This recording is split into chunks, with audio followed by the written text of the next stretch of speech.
So now somehow having an addiction to pornography means that you're sexually confused? I have so many questions. The champagne felt staged. This is just an enmeshed friend group who is sharing way too much information with each other. I'm Megan Connor, host of the Midlife Revolution podcast. I'm a seventh generation Mormon who left the church after 45 years when I realized the founder was sleeping with teenage girls at the age of 37.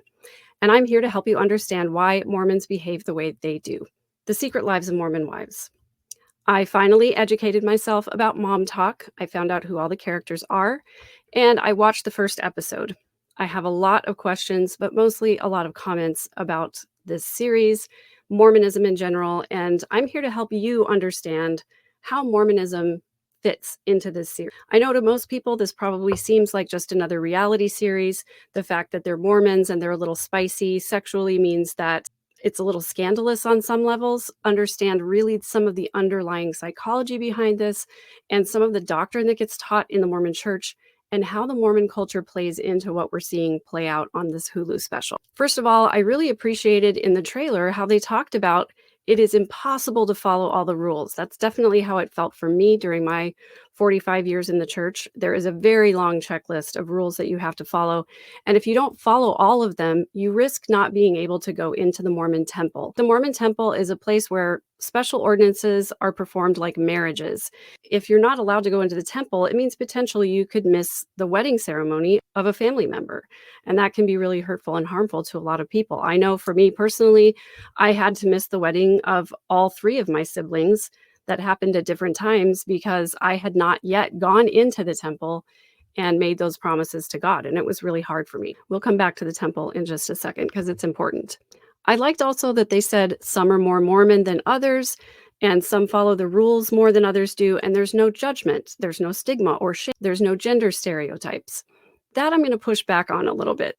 I like that they said that there's no judgment, and people might say out loud, I don't judge you, you just do what you want. But there's a lot of internal judgment, there's a lot of internal shame, and church leaderships have a pretty narrow prescription of how they're supposed to treat members who don't follow the rules. Speaking of that, one of the first things that Taylor mentions is that she got married very young and her mom knew that she and her boyfriend were having sex before they got married, that she was kind of a wild child partying and things like that. And then she says casually that they got married in the temple. Well, I'm really confused as to how that actually happened because in the Mormon faith, if you're not following the rules, you're not allowed to go into the temple. In fact, you have to pass a two-part interview process, one with the leader of your congregation and one with his boss, where you have to answer all these personal questions about the way that you live your life and whether or not you're keeping the commandments or the rules of Mormonism and about what you believe. Obviously, if you're drinking and partying and having sex with your boyfriend before you're married, you're not going to be able to answer those questions in a satisfactory way.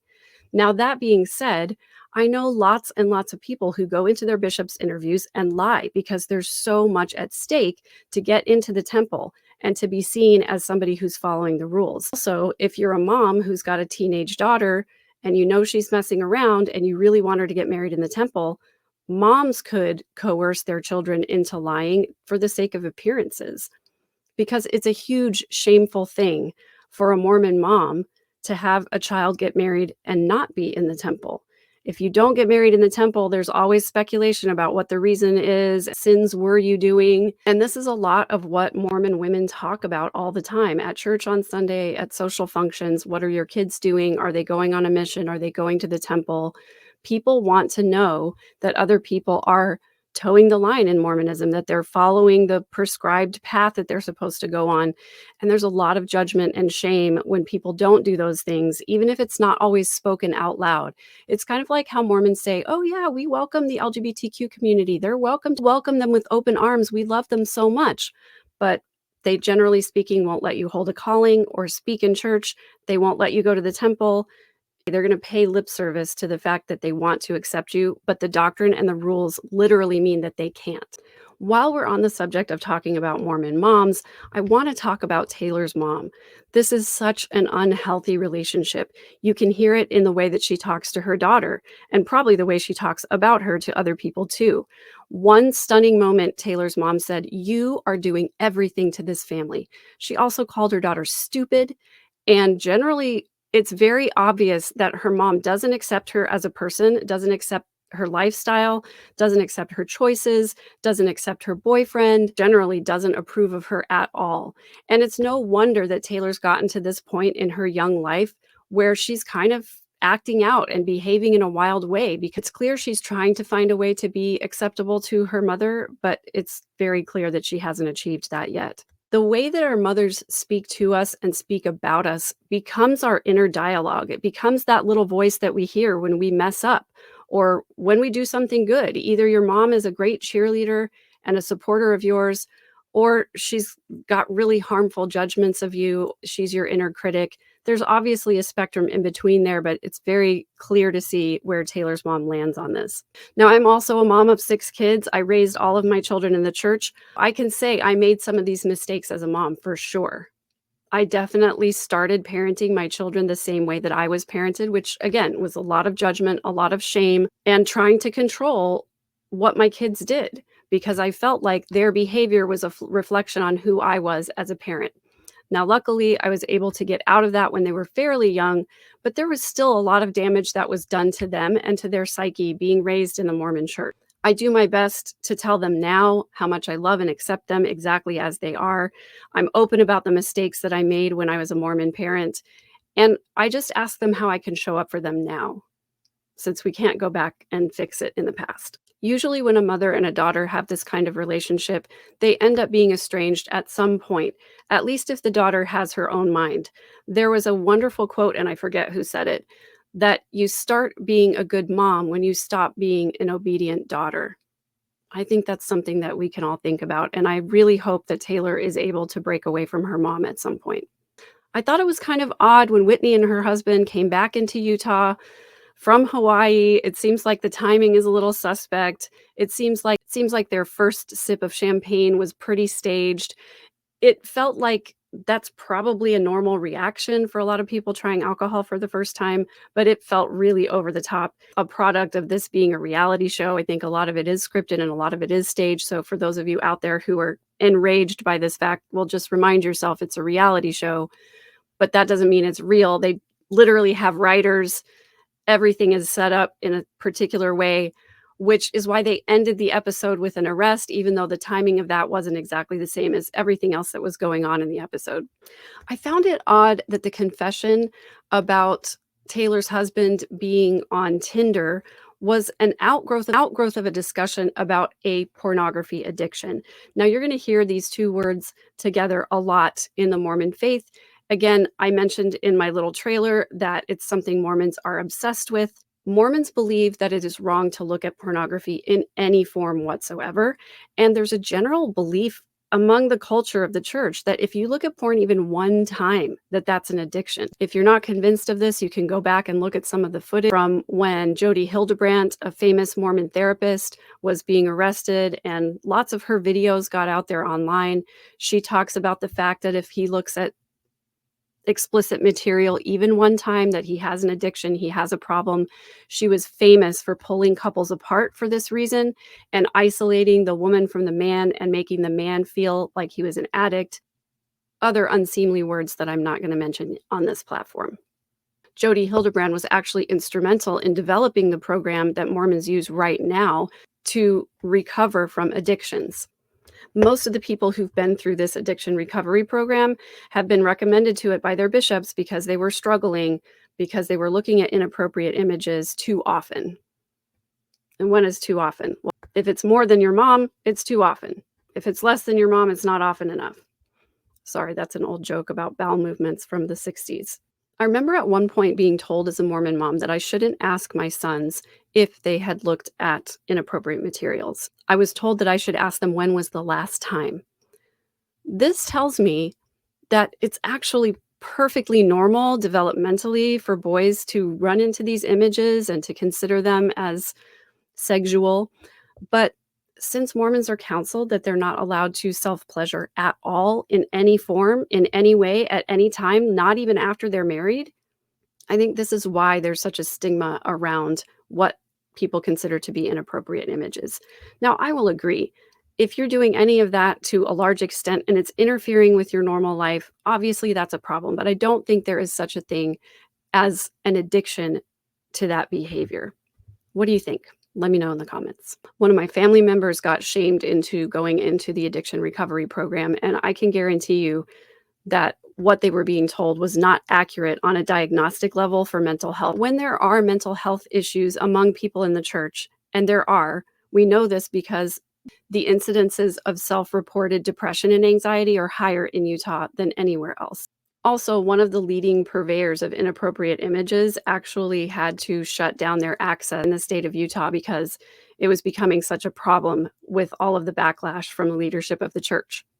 But what I was intrigued about in this episode is that it was very interesting to me that they referred to an addiction of looking at inappropriate materials, equated that with being confused about your sexuality. I'm interested to see how that plays out and how they tie those two knots together, because I just don't see it. I don't understand. I was grateful that the episode was relatively short. I feel like I've still got some brain cells intact. I don't really enjoy watching reality TV, but for this particular series, it's interesting to me because I want to know how people in mainstream Mormonism are being portrayed.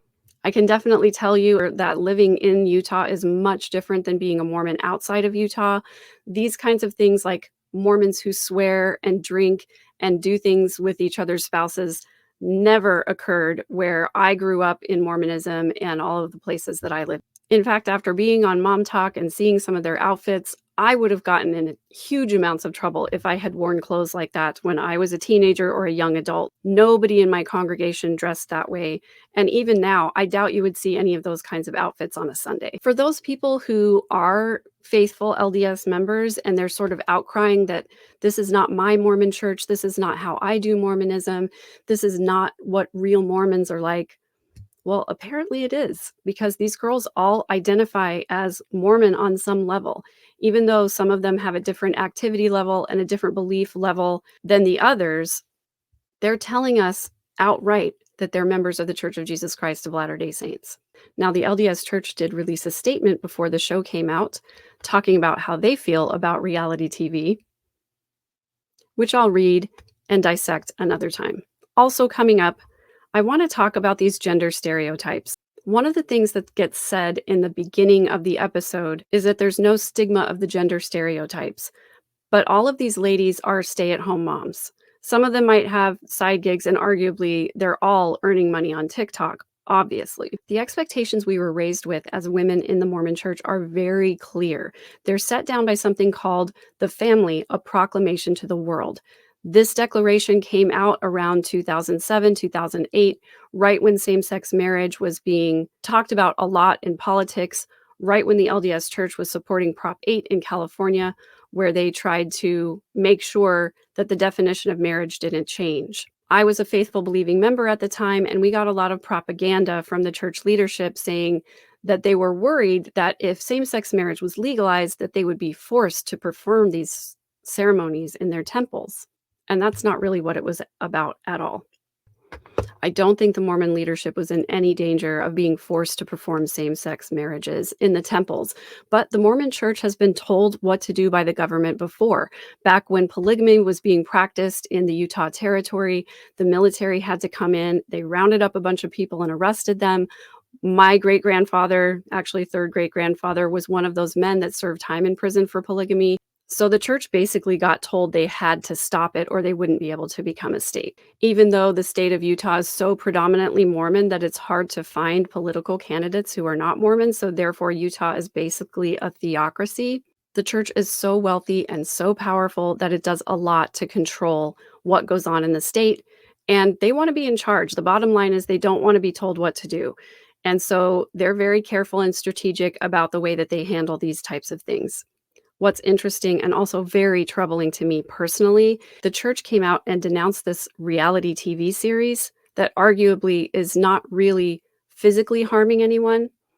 But when my cousin, Lori Vallow Daybell, got involved in a fringe cult with Chad Daybell and ended up unaliving her two children, her former husband, and his wife, the church refused to speak out about the book where they got most of their harmful teachings and the man, Tom Harrison, who wrote it.